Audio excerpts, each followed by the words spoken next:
Hard cheese.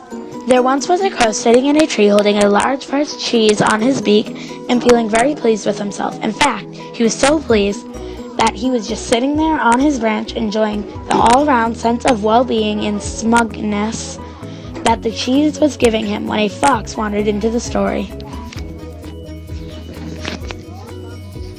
A story had begun when a freshly made cheese was left too close to an open window and the crow had stolen it. And would end, thought the fox confidently, the cheese safely in his mouth. Another opportunity for trickery and lunch, thought the fox. So the fox sat under the tree and looked up at the crow until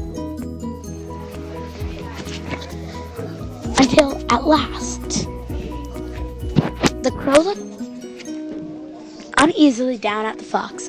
"I was just admiring your particularly fine feathers," said the fox. "Have you discovered a new bird bath on your travels? Your eyes seem particularly bright too. As for your toes, so dark and shiny, and your beak gleaming into the sunlight, so perfectly set off by your creamy whiteness of whatever."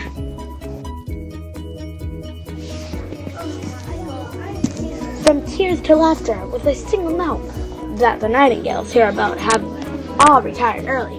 Here the fox thought he had better stop, only adding how I would love to hear your mellifluous voice of yours. It would be such a privilege, a private performance, to mere verse or two. The crow, so overwhelmed with flattery, felt a helpless urge to sing. He opened his beak.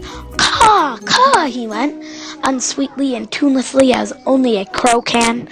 At the first note, the cheese fell bouncing from branch to branch to plummet into the fox's wide-open waiting jaws. And that's where the story, as the fox predicted, ends. Beware of false flattery.